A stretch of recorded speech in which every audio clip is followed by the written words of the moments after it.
Bepergian pun masih terbatas karena belum ada kendaraan yang menggunakan mesin. Tapi seiring perkembangan teknologi, lampu minyak diganti dengan lampu listrik yang lebih terang dan praktis.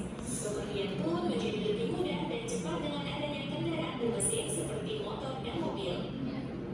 Kebutuhan listrik dan bahan bakar pun jadi makin banyak. Sumber energi utama yang digunakan berasal dari energi fosil, yaitu batu bara dan minyak bumi, yang ternyata menyebabkan masalah lingkungan seperti pencemaran dan pemanasan global. Jika tidak segera diatasi, masalah lingkungan ini bisa mengancam kehidupan di bumi loh, karena bisa menyebabkan kekeringan, penyebaran penyakit, gagal panen, dan bencana alam. Supaya semua hal buruk itu tidak sampai terjadi, dikembangkanlah teknologi ramah lingkungan. Prinsip teknologi ini adalah memanfaatkan sumber energi yang dapat diperbarui dan sedikit menghasilkan limbah. Prinsip teknologi ramah lingkungan bisa diterapkan dalam berbagai bidang. Di bidang energi, dikembangkan pembangkit listrik dari energi matahari, air, angin, dan panas bumi. Sumber-sumber energi tersebut tidak akan habis dan hanya menghasilkan sedikit limbah. Energi cahaya matahari dapat diubah menjadi energi listrik menggunakan panel surya. Listrik yang dihasilkan dapat disimpan di dalam baterai. Teknologi panel surya ini cocok untuk wilayah Indonesia dengan cahaya matahari yang berlimpah. Salah satu contoh pembangkit listrik tenaga surya berada di Desa Winaru, Provinsi Sulawesi Utara. Sumber energi lainnya adalah energi gerak air. Air ditampung dalam bendungan dan kemudian dialirkan melalui pipa ke tempat yang lebih rendah.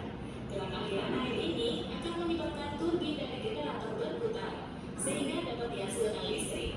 Salah satu contoh pembangkit listrik tenaga air adalah PLTA Waduk Cilandak di Jawa Barat. Energi gerak dari ombak atau pasang surut air laut juga dapat dimanfaatkan sebagai pembangkit listrik. Arus air dan perbedaan ketinggian air laut dapat digunakan untuk memutar turbin dan menghasilkan listrik. Beberapa contoh daerah yang berpotensi karena memiliki kecepatan arus cukup tinggi terdapat Selat Lama Tukar di Nusa Tenggara Timur. Energi gerak dari angin juga dapat memutar kincir turbin yang terhubung dengan generator listrik.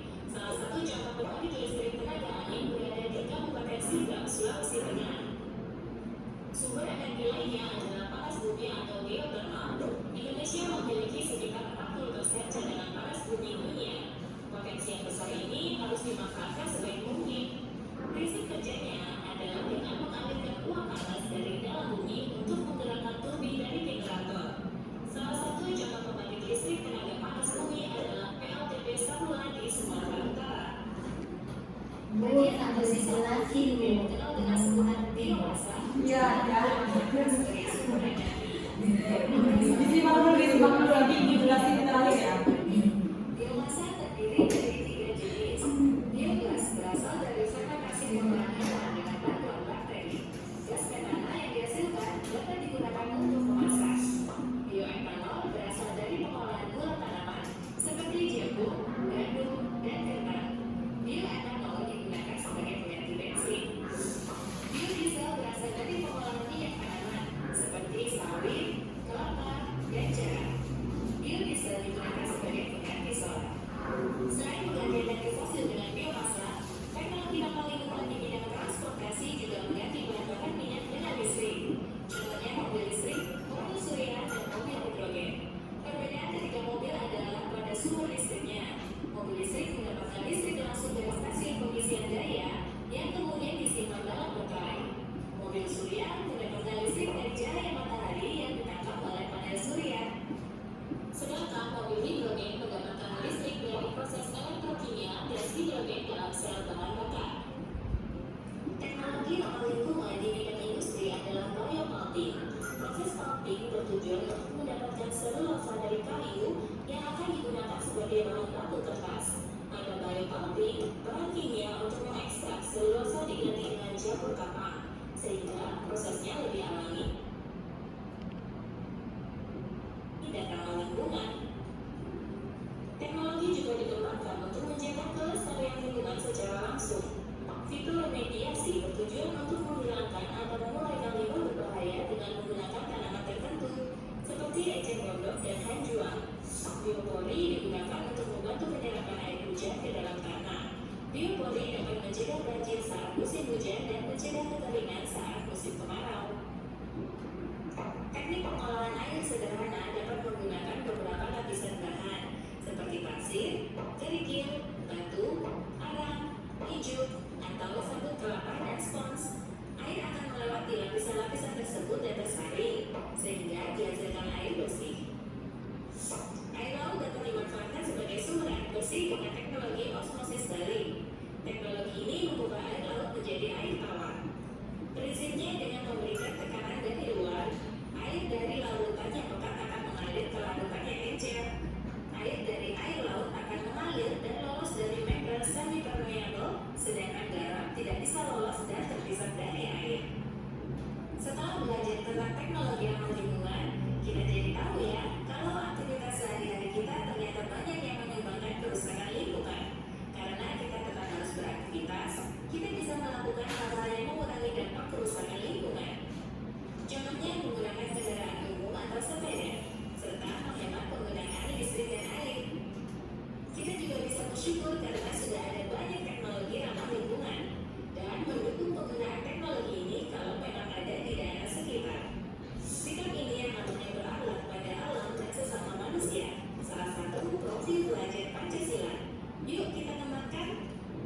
Perhatikan gambar dari daerah berikut. Sumber daya apa yang mungkin bisa dimanfaatkan sebagai energi listrik? A. Arus sungai. B. Cahaya matahari. C. Ombak laut. D. Angin kencang. Cek. Nah, oke ya, segitu dulu kita nonton videonya ya. Di sini ada yang bisa jawab. Sumber daya apa yang paling mungkin bisa dimanfaatkan sebagai energi listrik? A. Arus sungai. B. Cahaya matahari. C. Ombak laut. D. Angin. Arus sungai, Bu. Ayo apa?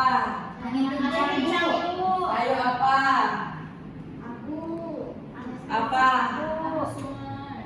Arus sungai atau apa? Oke, ya. Nih.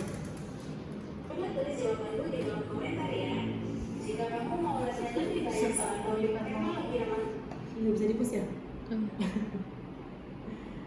Ternyata yang semua gak bisa. Ya nggak sih?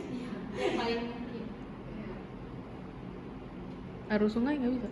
Apa cahaya matahari juga bisa? Sampai ke sungai. Iya, ke sungai. Iya sih.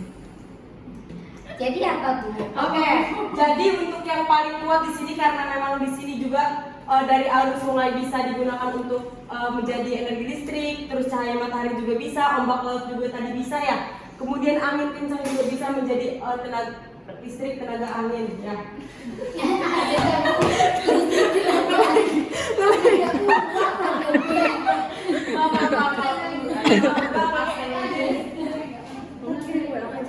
Pembangkit listrik tenaga angin ya. Nggak bisa kirimnya kegedean. Itu udah Coba berapa yang menit? nanti. 8. Hah? 8 menit.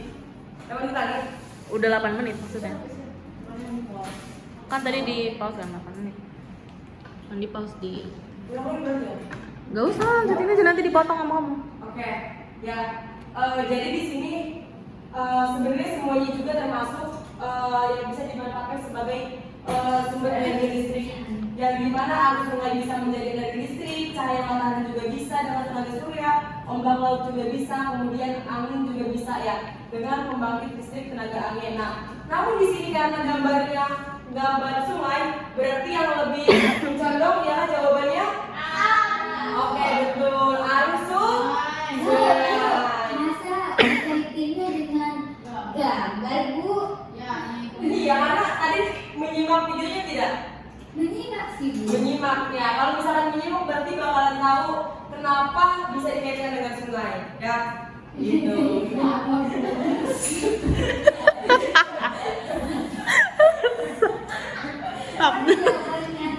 Oke ya.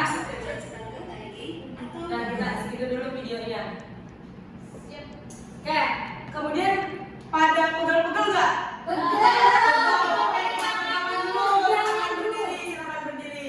Di sini aja, Bu. Iya, silakan berdiri. Sekarang hadap kanan. Silakan pijit-pijit punggung kanan. Silakan pijit-pijit. Pijit. Hujan turun. Hujan turun. Oke.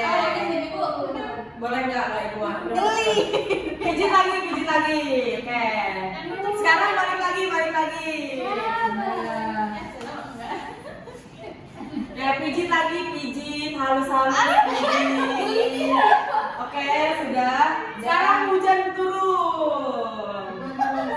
Oke, sudah? Sudah, silakan duduk kembali ya.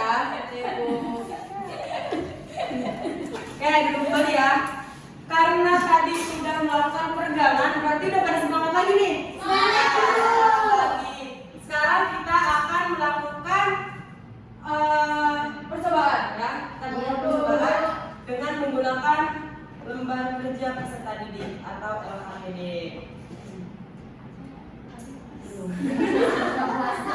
Tadi pas buka puasa apa yang kata aku ya sayang. Jangan dilihatin Ai. Iya enggak, ini ke bawah. Lupa tahu saya ternyata di sini ada. Astagfirullahaladzim.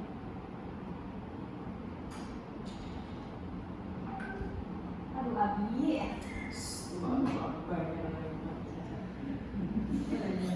Kata Abi. Lagi tampil.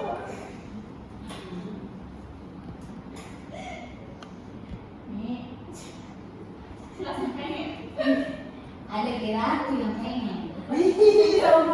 Sombong lagi sombong. Kamu mau pengen tapi. Nah, ini LKPD-nya mulai. Yuk. Ini kita bagi dua kelompok terlebih dahulu. Ini kelompok 1, ini kelompok 2 ya. Dua aja. Ya udah diganti. Ini kelompok 1, ini kelompok 2 ya. Nih, silakan dibaca. Silakan dipahami dulu. Oke.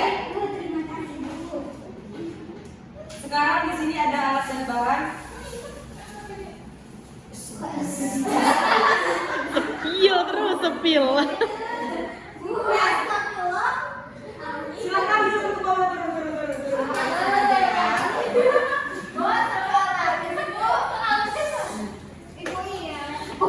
Silakan dibentuk lingkaran terlebih dahulu.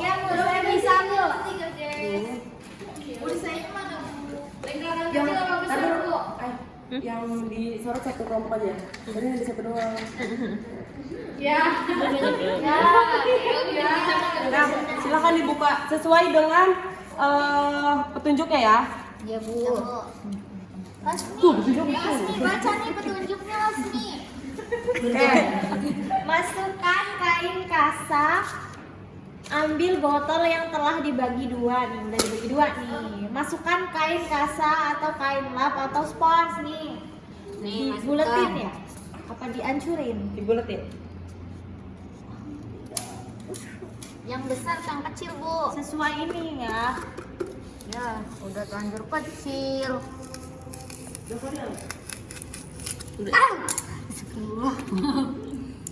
Saya juga terkejut kok. Biar kepotong dulu aja. Dipotong ya. Hah? Ya udah, dipotong.